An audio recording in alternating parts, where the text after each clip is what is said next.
नमस्कार. फेसबुकवरील सर्व भाविकांना सप्रेम जय हरी. या ठिकाणी ज्ञानेश्वर दादा यांच्या वतीने एकादशी महात्म्याविषयी 2-3 शब्द बोलण्याचा प्रयत्न करतो. विश्वमाऊली ज्ञानोबारायांच्या पद्धतीनं या ठिकाणी बोलण्याची बुद्धी देतील त्या पद्धतीने सेवा करण्याचा प्रयत्न करतो. आज आपण या एकादशीच्या महात्म्याकरता जो अभंग सेवेकरता निवडणार आहे तो श्री संत एकनाथ महाराज यांचा आहे. श्री संत एकनाथ महाराज एका ठिकाणी सांगतात, सोमवार व्रत एकादशी करी त्याचे चरण शिरी वंदिन मी, शिव विष्णू दोन्ही एकची प्रतिमा ऐशी जाया प्रेमा वंदिन त्यासी, सदा सर्व काळ शिवाचे कीर्तन आनंदे नर्तन बेदरहित. एका जनार्दनी श्री संत एकनाथ महाराज या अभंगाद्वारा एकादशीचं महात्म्य प्रतिपादन करतात. ज्या नाथ महाराजांनी एकादशीचं महात्म्य प्रतिपादन केलं त्या नाथ महाराजांचा अधिकार काय, नाथ महाराजांची योग्यता काय, त्यांचा जर आपण अधिकार पाहायला लागलो तर श्रीखंड्या चंदन उघडून करी वस्त्री गंगा तिरी धुतसे, श्री संत एकनाथ महाराजांच्या घरी परमात्म्याने काम केलं अशा आख्यायिका आपल्या या वारकरी संप्रदायामध्ये सांगतात. किंवा भानुदासाची कुळी महाविष्णूचा अवतार, साक्षात परब्रह्म अर्थात भगवान श्री विष्णू नाथ महाराजांच्या घरी म्हणजे नाथ महाराजांच्याच रूपाने अवतरित झालं असं म्हणायला हरकत नाही. आणि या नाथ महाराजांनी एकादशीचं महात्म्य आपल्यासमोर प्रतिपादन केलं. एकादशी व्रत सोमवार करी, एक सोमवार व्रत एकादशी करी त्याचे चरण शिरी वंदिन मी. श्री संत एकनाथ महाराज म्हणतात, जो सोमवार आणि एकादशी व्रत करतो त्याचे चरण मी शिरावर वंदन करतो, म्हणजे माझ्या देहाने त्यांना वंदन करतो. श्री संत एकनाथ महाराजांचा 4 चरणाचा एक अत्यंत महत्त्वाचा असा अभंग आहे. या अभंगाला सुरुवात करण्यापूर्वी आज आपण या ठिकाणी अलंकापूर नगरीमध्ये विश्वमाऊली ज्ञानोबारायांच्या परम सानिध्यामध्ये या ठिकाणी आज जमलेलो आहोत. या एकादशीचं महात्म्य काय, तर नियमाचे जे वारकरी असतात विश्वमाऊली ज्ञानोबारायांच्या या महिन्याच्या वारीला काही भाविक या ठिकाणी उपस्थित होतात, तर दुसऱ्या महिन्याच्या वारीला दुसऱ्या 15 वारीला ते भाविक पंढरपूरला जात असतात. बरेच भाविक त्या ठिकाणी पायी वारी करतात. अनन्यसाधारण अशा प्रकारचं महात्म्य या एकादशीचं सांगितलेलं आहे. श्री संत एकनाथ महाराजांनीच नव्हे तर बऱ्याच संत महात्म्यांनी या एकादशीविषयी आपल्याला अनेक प्रकारांनी त्या ठिकाणी सांगितलं. एकादशी जागरण, हरिपूजन, नामसंकीर्तन, द्वादशी क्षीरापती जाण वैष्णवजन सेविती, अशा पद्धतीने अनेक संत महात्म्यांनी आपल्याला वर्णन केलेलं पाहायला सापडतं. किंवा या उपवासाचं अनेक पर्वकाळ आपल्या या वारकरी संप्रदायामध्ये सांगून गेले. आपल्या या वारकरी संप्रदायामध्ये पर्व विशेष भागवत धर्मी, नृसिंह जयंती, रामनवमी, वामन जयंती, जन्माष्टमी, उत्तमोत्तमी, शिवरात्री. वैष्णव कुणाला म्हणतात असं जर कोणी विचारलं तर 20 आणि 9 प्रकारचे जो उपवास करतो त्याला म्हणायचं वैष्णव.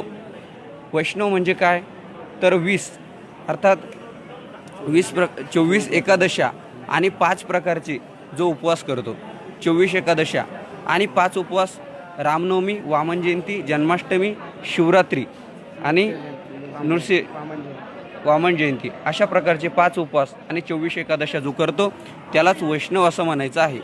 असा या अलौकिक या एकादशीचा अनन्यसाधारण असं महत्त्व आपल्याला पाहायला सापडतं.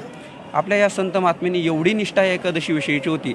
वास्तविक आपण नामदेवरायांचा जर विचार केला, पंढरपूर निवासी भगवान पांडुरंगाचे अत्यंत लाडके अशा प्रकारचे भक्त नामदेव महाराज यांनी कशी एकादशी केली, एकदा भगवंतानेच त्यांची परीक्षा पाहायचं ठरवलं.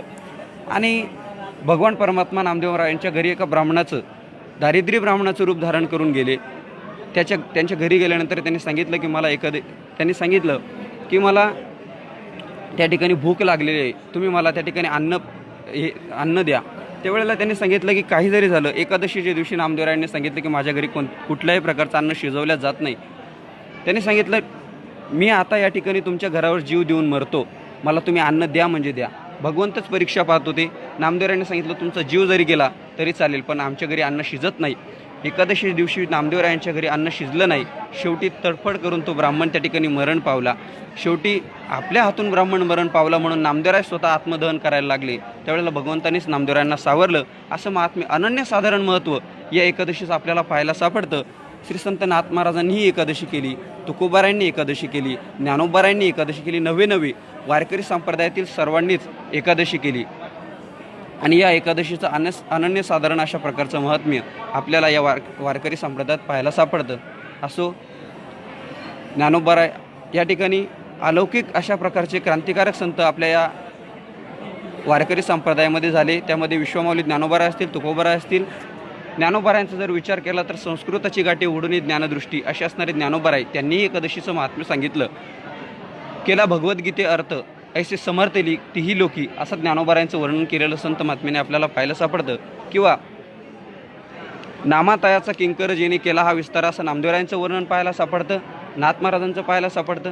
किंवा श्री गुरु मामासाहेबांनी जे तुकोबारायांचं वर्णन केलेलं आहे, मामासाहेब असं म्हणायचे की तुकोबारायांचा गाथा म्हणजे पंचमवेद आहे, 5 वेद, चहुवेदाचे केले विवरण अर्थही गहन शोधून या असं त्यांचं वर्णन आमचे मामासाहेब करायचे. अर्थात अनन्यसाधारण अशा प्रकारचं महात्म्य एकादशीचं आपल्याला केलेलं पाहायला सापडतं. आणि या ठिकाणी जो एकादशी करत नाही, तुकोबाराय म्हणतात एकादशी व्रत सोमवार व्रत एकादशी न करी कोण त्याची गती होईल नेनो. किंवा एकादशीचं अन्नपान जे नर करती भोजन श्वान विष्टे समान आधमजनते एक. एकादशी जो करत नाही, संत महात्मे म्हणतात की ती विष्ठा खाण्याप्रमाणे आहे, कुत्र्याची विष्ठा खाण्याप्रमाणे आहे. एकादशी दिवशी एकादशी घडलीच पाहिजेत. संत महात्म्यांनी ज्या पद्धतीने आपल्याला उपवास सांगितले त्या पद्धतीने हे उपवास झालेच पाहिजेत. किंवा मार्ग दावून गेले आधी दयानिधी संतती, संत महात्मे ज्या वाटेने गेले, जसा परमार्थ त्यांनी केला तसाच इतरही माणसांनी केला पाहिजेत. किंवा भगवान परमात्मा देखील गीतेमध्ये सांगतात की यद्यदाचरती श्रेष्ठ तत्तदेवी तरोजन स यत् प्रमाणम कुरुते लोकस्तदनु वर्तते. ज्या पद्धतीने मोठी लोक वागतात त्या पद्धतीनं लहान माणसांनी आचरण करावं. ज्ञानोबाराय या श्लोकावरती विवरण करत असताना सांगतात, येथ वडील जे जे करीती तया नामधर्म ठेविती तेची येरा अनुष्ठिती सामान्य सकळ. मोठे लोक ज्या पद्धतीने आचरण करतात त्याच पद्धतीने इतरही लहान माणसं आचरण करत असतात. आणि म्हणून त्या ठिकाणी आपणही मोठे लोक, संत महात्मे, आपली वडीलधारी माणसं, संत महात्मे ज्या वाटेने गेले त्या मार्गाने आपणही चालण्याचा प्रयत्न करावा. हीच सर्व भाविकांच्या चरणी नम्र प्रार्थना. झालेली सेवा विश्वमाऊली ज्ञानोबारायांच्या चरणी अर्पित करतो आणि या ठिकाणी माझे 2 शब्द थांबवतो. रामकृष्ण हरी.